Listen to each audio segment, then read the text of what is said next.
क्या आपने कभी सोचा है कि वैकुंठ के स्वामी, सृष्टि के पालक भगवान विष्णु अपने ही धाम को छोड़कर एक असुर राजा के द्वारपाल क्यों बने?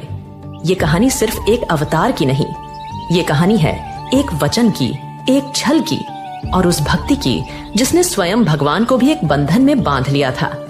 ये कहानी उस रहस्य से शुरू होती है जब माता लक्ष्मी ने अपने ही पति को वैकुंठ में नहीं पाया। वैकुंठ, जहां आनंद की धारा बहती थी, आज वहां महीनों से एक सन्नाटा पसरा था। ब्रह्मांड के स्वामी अपने सिंहासन पर नहीं थे। माता लक्ष्मी का हृदय व्याकुल था। उन्हें पता था कि उनके प्रभु कहाँ हैं, पर वो उन्हें वापस लाने में असमर्थ थीं। देवर्षि नारद वीणा बजाते हुए प्रवेश करते हैं। नारायण नारायण माते, आपके मुख पर ये चिंता की लकीरें। त्रिलोक में सब कुशल तो है, प्रभु कहाँ हैं? प्रणाम देवर्षि। क्या कुशल कहूँ, जिनके होने से ही सब कुशल होता है वही यहाँ नहीं है। मेरे स्वामी, मेरे नारायण पाताल लोक में है। पाताल लोक में? पर क्यों माते? वहाँ तो असुर सम्राट बलि का शासन है। प्रभु वहाँ क्या कर रहे हैं? वही तो मेरे दुख का कारण है नारद। वो राजा बलि के द्वारपाल बने हुए हैं। क्या? ये तो असंभव है। देवों के रक्षक एक असुर के प्रहरी? ये कैसे हुआ माते? इस अनहोनी के पीछे की कथा क्या है? ये कथा शुरू होती है एक भक्त के अहंकार से, एक गुरु की चालाकी से और मेरे प्रभु के एक छल से। लेकिन क्या आप जानते हैं कि इस छल में एक ऐसी वस्तु का प्रयोग हुआ था जो शुक्राचार्य की सबसे बड़ी गलती बन गई? वो वस्तु क्या थी? इसका जवाब हम वीडियो के अंत में आपसे पूछेंगे, तो कहानी को ध्यान से देखिएगा। ये कहानी उस समय की है जब धरती पर एक ऐसा राजा था जिसके दान के चर्चे देवलोक तक में थे। वो था प्रहलाद का पौत्र, असुर सम्राट बलि। बलि अपने दादा की तरह ही विष्णु भक्त था, पर उसकी भक्ति में एक सूक्ष्म अहंकार था। गुरुदेव, मेरी तपस्या और मेरे दान ने मुझे इंद्र से भी महान बना दिया है। स्वर्ग पर मेरा अधिकार है। अब केवल एक अंतिम अश्वमेध यज्ञ शेष है। उसके पूर्ण होते ही मैं त्रिलोक का स्थायी स्वामी बन जाऊंगा। बलि, तुम्हारी शक्ति असीमित है, इसमें कोई संदेह नहीं। पर याद रखना, देवता छल करने में माहिर है और तुम्हारे दादा को स्वयं नारायण का वरदान प्राप्त था कि वो तुम्हारे वंश का विनाश नहीं करेंगे, लेकिन वो छल से तुम्हें रोक सकते हैं। मुझे किसी अनिष्ट की आशंका हो रही है। आप व्यर्थ चिंता करते हैं गुरुदेव। अगर स्वयं नारायण भी मेरे सामने याचक बनकर आ जाएं, तो मैं उन्हें भी खाली हाथ नहीं लौटाऊंगा। मेरा वचन ही मेरा धर्म है। यज्ञ की तैयारी शुरू कीजिए। बलि जब वो विशाल यज्ञ कर रहा था, उसी समय दरबार में एक छोटा सा ब्राह्मण आया, वामन, जो कि विष्णु का 5वां अवतार था। महाराज, एक अद्भुत ब्राह्मण कुमार आपसे भिक्षा लेने आए हैं। उनका तेज देखकर लगता है जैसे स्वयं सूर्य धरती पर उतर आए हों।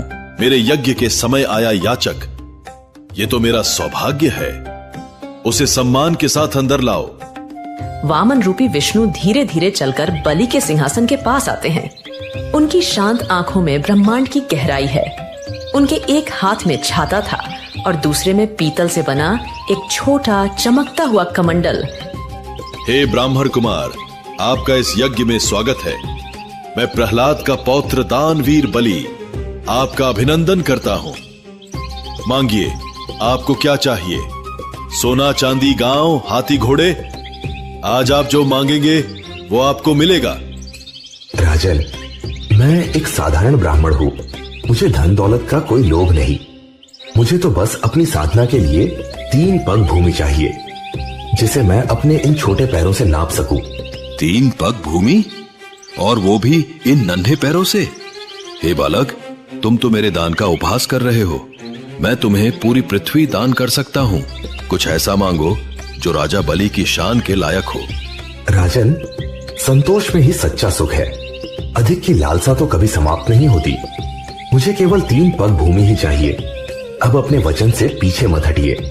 बलि, रुक जाओ। मेरी बात मानो, ये कोई साधारण बालक नहीं है, ये स्वयं विष्णु है, छल करने आए हैं। ये तुम्हारा सब कुछ छीन लेंगे, इन्हें कुछ भी दान करने का संकल्प मत लो। गुरुदेव, अगर ये स्वयं भगवान विष्णु है तो ये मेरा सबसे बड़ा सौभाग्य है कि आज भगवान मुझसे मांगने आए हैं, और वचन देकर पीछे हटना ये बलि का धर्म नहीं। जब बलि के संकल्प लेने का समय आया तो शुक्राचार्य ने सोचा, अरे ये बलि तो वचन दे बैठा, अब सब खत्म हो जाएगा, रोकना होगा इसे। हाँ, मैं जल के इस पत्र में छिप जाता हूँ। अगर जल बाहर नहीं निकलेगा तो इसका संकल्प पूरा नहीं होगा, मुझे ही रोकना होगा इसे। शुक्राचार्य ने अपनी माया से सूक्ष्म रूप धरा और जल पात्र की नली में जाकर बैठ गए ताकि जल बाहर न आ सके।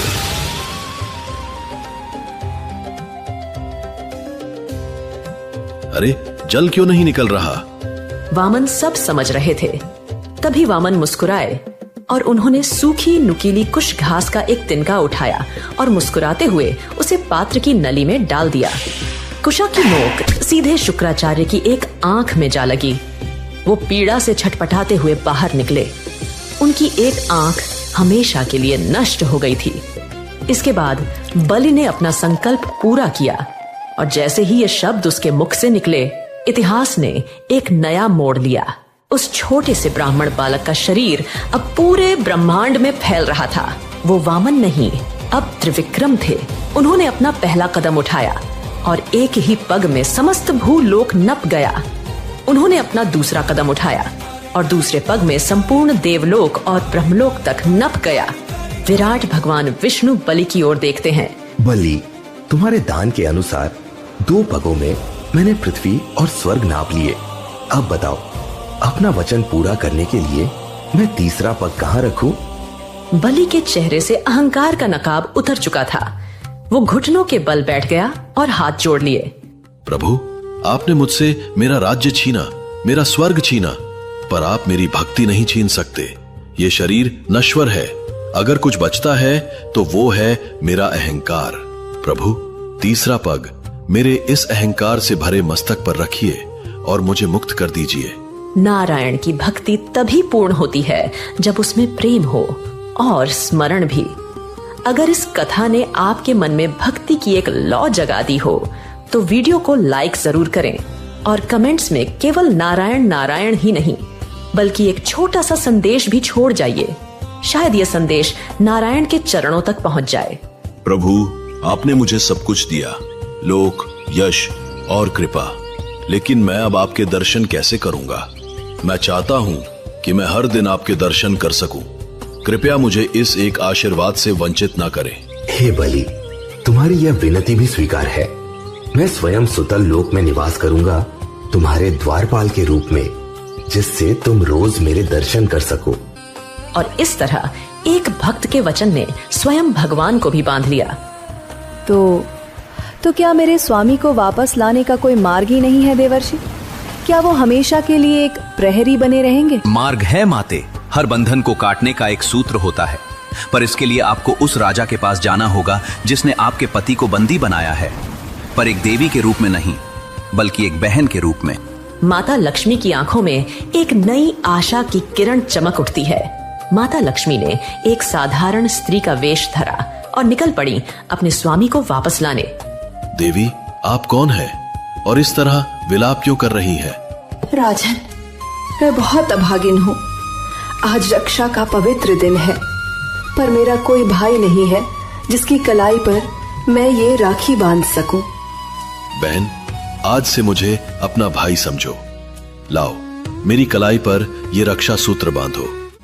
इसके पश्चात माता लक्ष्मी ने रेशम के धागों से बनी एक सुंदर राखी राजा बलि की कलाई पर बांध दी। बहन, मांगो, उपहार में क्या चाहिए? मैं तुम्हारी हर परेशानी दूर करूंगा। भैया, मुझे मेरा पति लौटा दीजिए।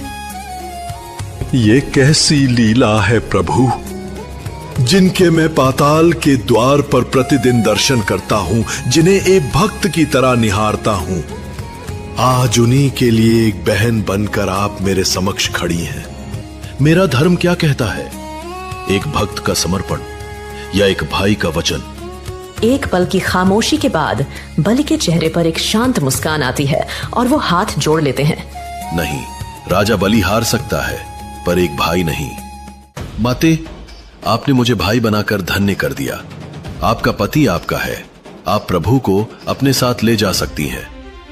राजा बलि, आज श्रावण मास की ये पूर्णिमा इतिहास में रक्षाबंधन के नाम से जानी जाएगी। ये त्योहार भाई बहन के पवित्र प्रेम और वचन का प्रतीक बनेगा।